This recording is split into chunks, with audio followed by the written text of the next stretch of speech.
Going to a football match in the middle of pandemic feels like on the going to a football game.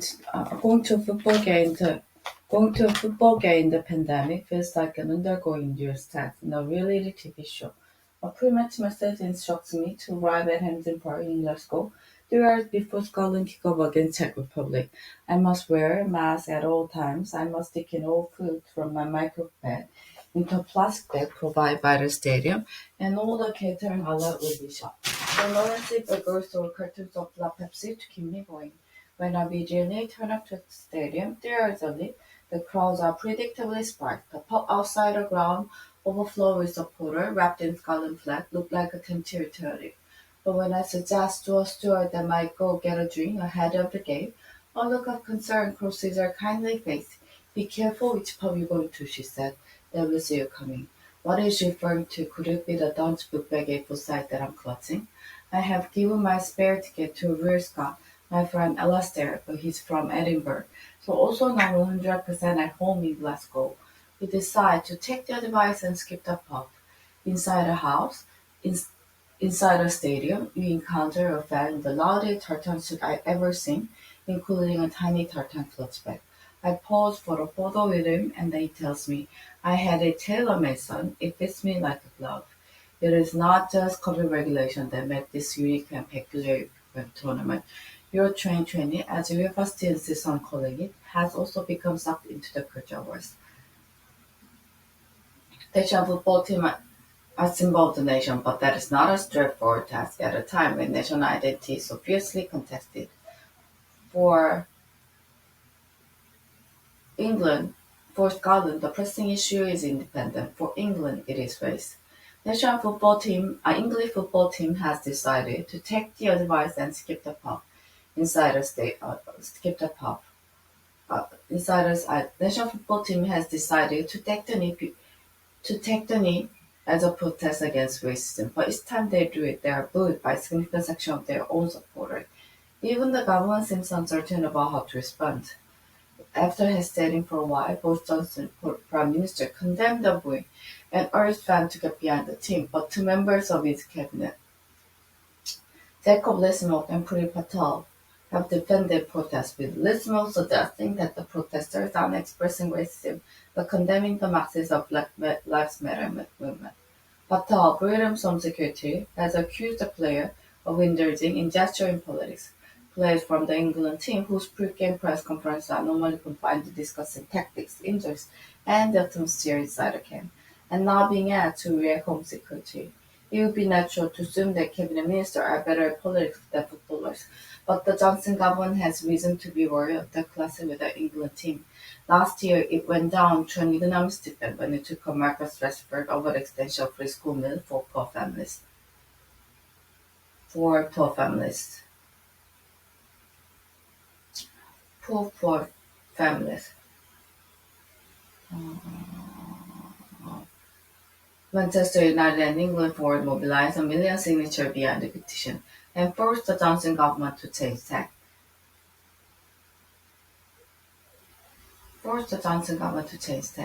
None are willing to government to change that.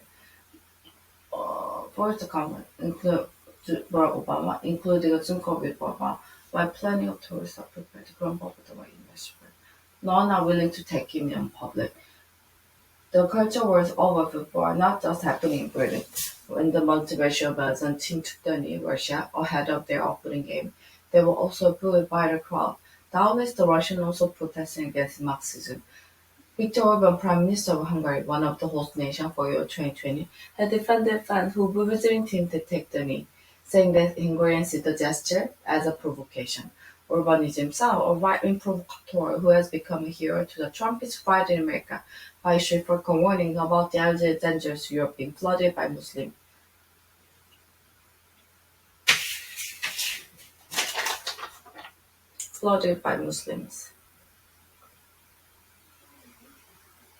But even some moderate conservatives are comfortable about footballers taking the knee.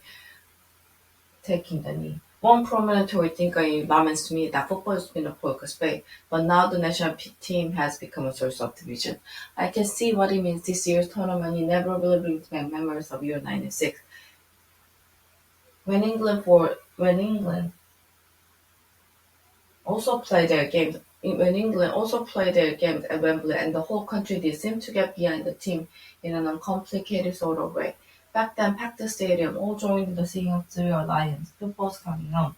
Now the stadiums are largely empty, and some of the home crowds are actually going to place.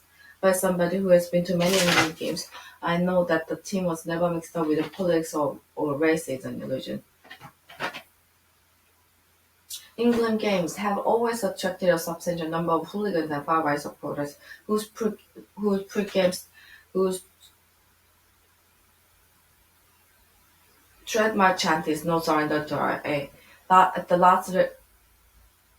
last European Football Championship in France in 2016, the ugly tradition of English football hooliganism emerged.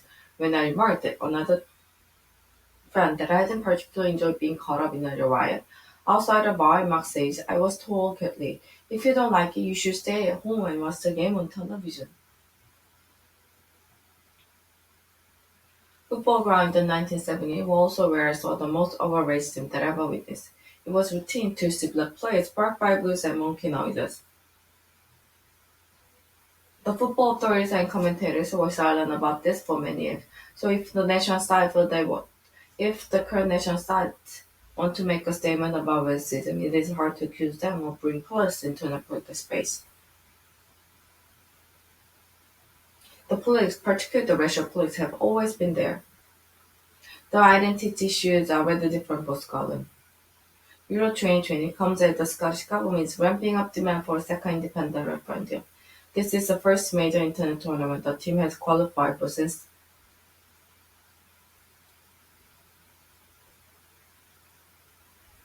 the identity are rather different for Scotland. Euro 2020 comes as the Scottish government is ramping up demand for a second independence referendum. This is the first major internet tournament the team has qualified for since 1998. They neatly fit the narrative of national revival.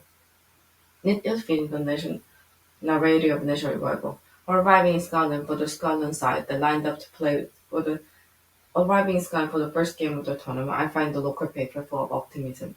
In recognition of the enormity of the occasion, the Scottish government has even allowed full-stop lessons to allow the kids to watch the game against text live. As a visiting English fan, I wonder how I feel about all this. I grew up supporting Scotland in big international tournaments. I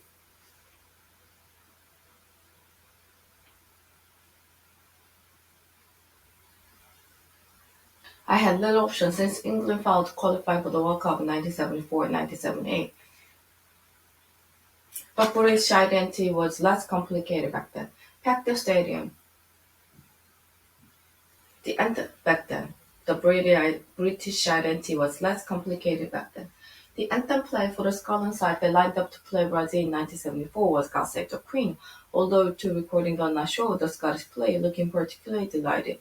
Today, the crowd and team will be belting off Loud Scotland with their star word that we can see rise now and be the nation again. When Scotland qualified for the World Cup in 1973, there were more than 90,000 people inside Hampden. But today, thanks to COVID, it's a little over 9,000. Far from the joyous return to the big time that has been advertised, it feels pretty black and lonely in the stand. Even if the Tartan army has been reduced to little more than a couple of battalions, they belt up Loud Scotland loud enough to drown out the conversation. The team started the game with all the expected passions to for. Their captain Andy Robertson can be seen gesturing to his player to calm down. Then the tech score and the air is sucked out of the stadium. At halftime, which I choose band in the toilet next to the hand dryer, the warming spot in Hampden, there's hopeful chatter around the window that Scotland might be able to turn this round. But early in the second half, football history is made by the Czechs. Patrick Schick, the team centre forward, gets the ball on the halfway line and floats the ball over the Scottish goalkeeper into the net. It is one of the most brilliant goals any of us will ever witness. The crowd is now almost total, apart from a tiny group of cheering Czechs on the other side of the stadium, and a group of children near me who continue happily shouting for Scotland, while the dirt around them was frozen in horror.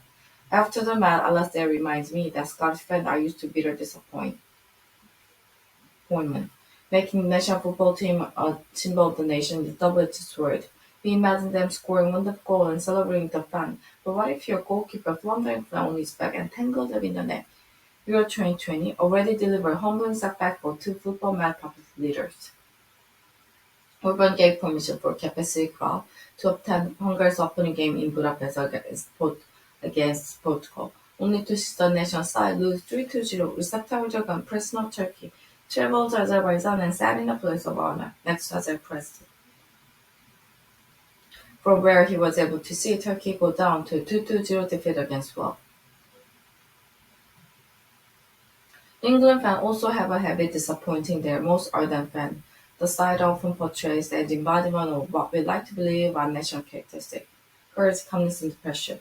In fact, as a recent piece by Jonathan Liu in The Guardian pointed out, England are uniquely bad at holding a lead in a tournament. The numbers seem to suggest at holding a lead in a tournament. The numbers seem to suggest they might even be better. And then, or has the French and Italians are much better at holding their nerve when they take leads. If Gareth Southgate, the England manager, can somehow break this cycle and turn England into a winning outfit, it will inadvertently provide a huge boost to the Johnson government that is desperate for symbol of the success of Brexit Britain. But Southgate has subsequently but mistakenly positioned himself to the left of the government. To the left of the government.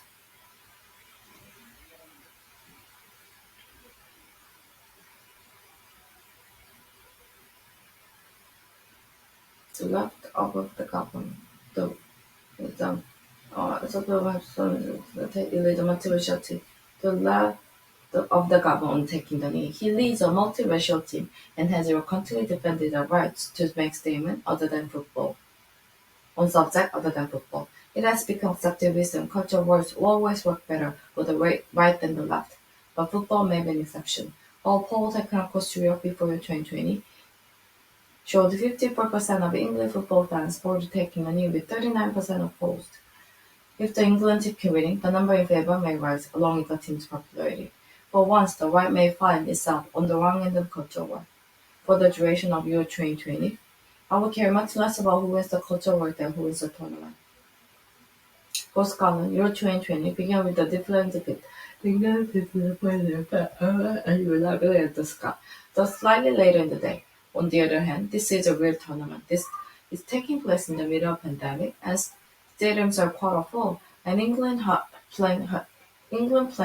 decently. Playing half decently. I am allowing myself to put the weirdest outcome of the law. An England victory